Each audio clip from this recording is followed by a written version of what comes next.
tinha as convicções que Marcião tinha, ele vivendo no ano de 85 a 160 depois de Cristo, muito antes de muitos livros da Bíblia serem utilizados e serem escritos.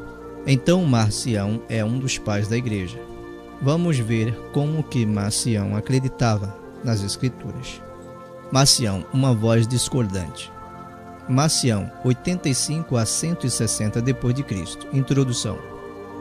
Desde o seu gênese, o cristianismo trouxe em seu bojo paradoxo dos mais variados tipos. Nunca faltava as grandes polêmicas que se estendiam por anos até que a minoria acabava sendo calada ou extirpada da vida da igreja.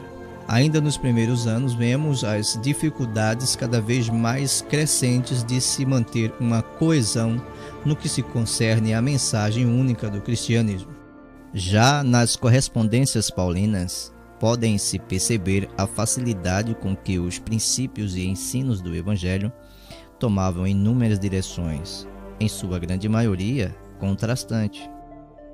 Mas toda esta multiformidade do cristianismo não é uma característica negativa. Ao contrário, é o que tornou o cristianismo uma religião transcendental em seu alcance, multicultural, possibilitando atravessar não apenas as fronteiras geográficas, mas principalmente as barreiras temporais.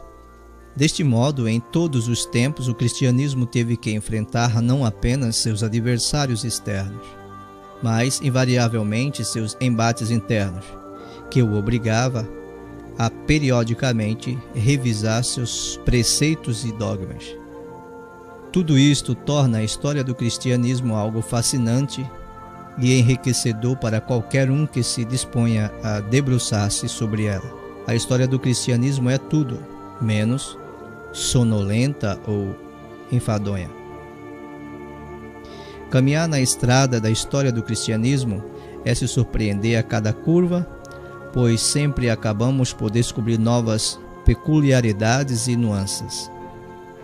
Neste pequeno opúsculo, traremos à tona uma personagem do segundo século que ousadamente defendeu ideias contraditórias ao consenso da maioria e que, por esta razão, acabou atiçando a ira dos detentores da verdade cristã.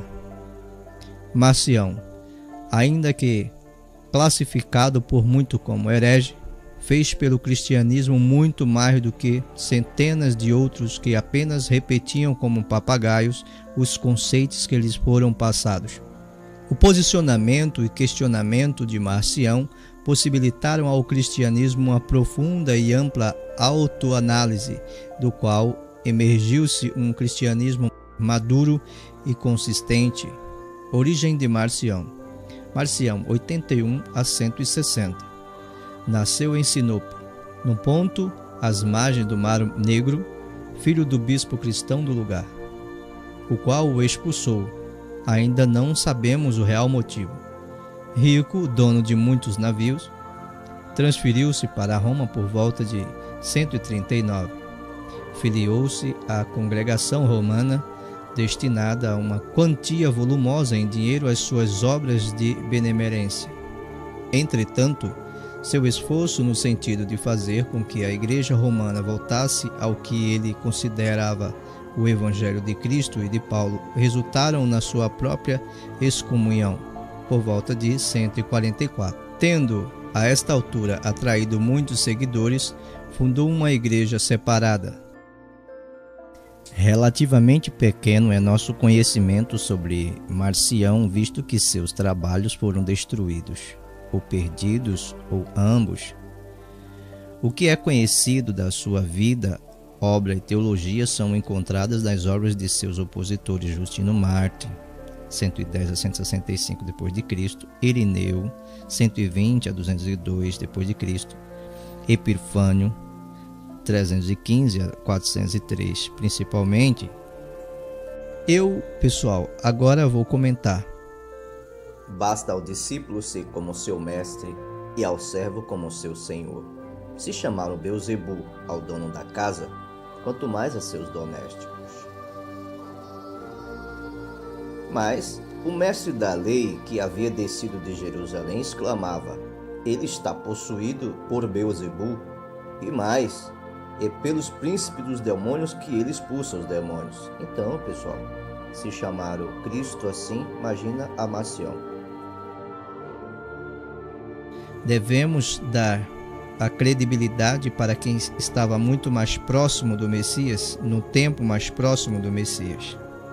Vamos dar continuidade, principalmente Tertuliano, que escreveu uma grande obra refutando as teses marcionistas por volta de 207 d.C. e que, se por um lado se reconhece sua grande habilidade e valor retórico, também se percebe um grau acentuado de arcaísmo intransigente.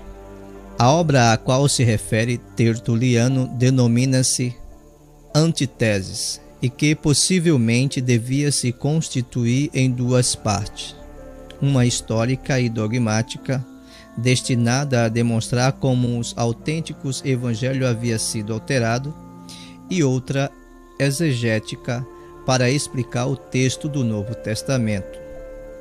Agora eu vou parar um pouco, pessoal, para comentar. Veja que uma pessoa que chega depois, muito tempo depois, quer levantar questões a respeito de quem viveu antes, que estava mais próxima da verdade. Então, obviamente, essas pessoas aqui não tinham interesse de que o verdadeiro evangelho genuíno do Messias fosse realmente permanecido. Então, aqui eles já começam a mexer na verdade do Messias. Vamos dar continuidade. Epítome de seus conceitos, Marcião foi o mais sério e prático dentre os primeiros críticos do cristianismo. Cheio de energia e zelo, ainda que inquieto, rude e muitas vezes excêntrico, Marcião não era o tipo de que devia ser considerado respeitador de tradições. Antes, valia o contrário a seu respeito. Ele antecipou em muitos séculos as grandes perguntas relacionadas à moderna crítica bíblica e ao cânon.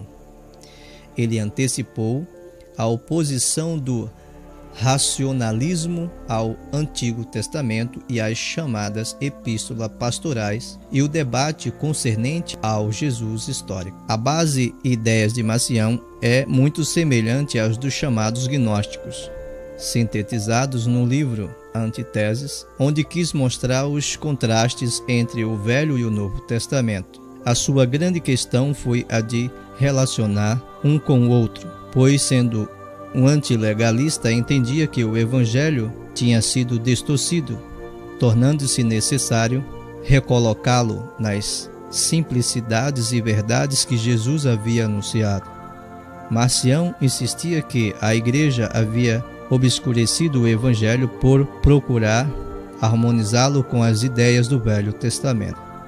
Marcião insistia que a Igreja havia obscurecido o Evangelho por procurar harmonizá-lo com as ideias do Velho Testamento.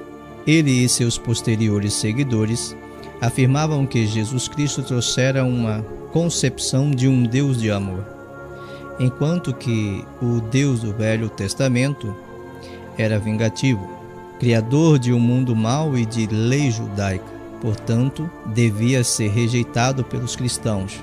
O Deus de amor nada tinha a ver com a lei, existindo uma diferença absoluta entre justiça e misericórdia, entre ira e graça.